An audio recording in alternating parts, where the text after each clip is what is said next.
我首先感谢卓荣泰院长听到各个地方政府的一个声音今天能够拨出时间跟地方政府来沟通。那我想今天呢，我们是最重要是要来解决问题，而不是呢来这里做诉苦的那最重要呢，我想为什么会有财划法的修正？我们知道在精省之前中央政府的预算是占60%，地方政府占40%。但是精省之后，中央集钱又集权能够囊括所有的预算占75%，地方只有25%。所以呢，每一个乡镇公所、县市政府这几年来都负债累累。好不容易呢，财划法修正了以后呢，到目前为止我要讲的，中央还是有66%，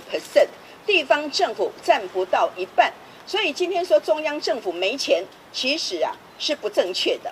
中央政府还是有66%。那我想财划法修正过程当中，就算有一些小瑕疵，但是重点呢，我们在财划法修正，就是希望地方有更多的财源，让我们能够在地方呢增加社会福利，增加基础设施。但是左手给你统筹分配款，右手将一般补助款完全删除。那如果今天呢说财划法已经法令通过，没有办法执行，但是我要问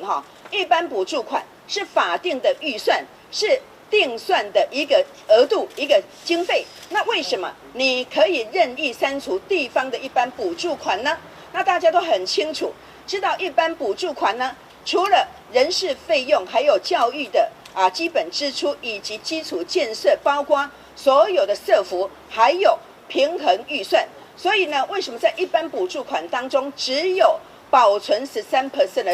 的这个社福预算，其他87%通通要沦为计划性的补助？那计划性的补助呢，依照每一个部会通通万箭齐发，因为万箭齐发造成各个部会它到底要给你补助的金额到底多少，现在没有一个县市有办法把握，甚至因为你的计划型补助造成你的自筹款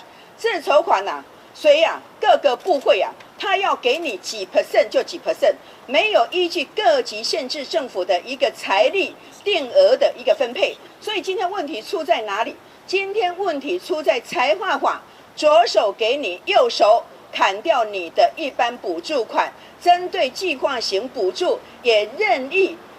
删减、任意打折，甚至挂零不补助。所以今天为什么造成各个县市政府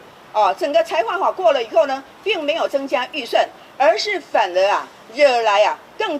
多预算不稳定性、不确定性，造成我们没有办法去编列预算。今天苦是苦在这里，所以我想中央跟地方，我们税收来自于我们所有人民百姓，大家辛辛苦苦缴的税金。那缴了税金以后呢，我们应该中央跟地方大家一起共同来为人民谋福利，共同来解决人民的问题，而不是因为抓到一点点小瑕疵现在大做文章，让所有地方政府没有办法编列预算。我希望不要因为这些小瑕疵而刻意刁难所有的地方政府，让地方政府无法编列预算，那也就是没有办法在第一时间非常快速来执行对人民所期待的、所期望的这些基础建设。所以我今天有3大诉求。第一大诉求就是希望赶快尽速恢复法定的预算，一般补助款不能任意删除，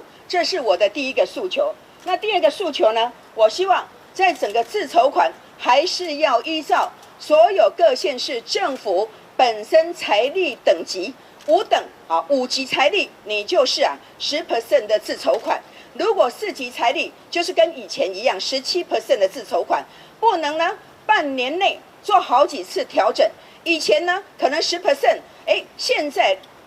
6月份给你来一个公文我举个例子以前说这个整个国土的这个重测，那本来19%，后来呢就来了一个56%，再过不了，马上又给你来一个62%，你真是没有办法因应我们不晓得明年度的预算怎么编列，我到底要编列多少自筹款才能够符合我们所争取的这个经费哈。那所以呢，我想今天呢，希望快速，因为大家都议会审议在即哈，我们每一个县市有短缺的部分哈，是不是呢？能够尽速的来弥补我们的短缺？所以现在还有345亿，是不是赶快弥补我们所有没有办法编列预算的这些县市政府，让我们赶快能够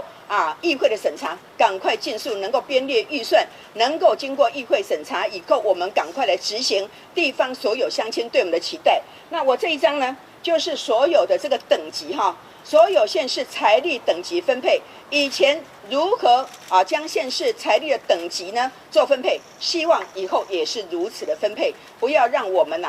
不知道如何来配合了哈。我希望这个财力等级还是要依照以前的财力等级，我们5级财力的县市政府才能够知道我们到底未来计划型补助我们要如何配合。所以我以上做报告，谢谢。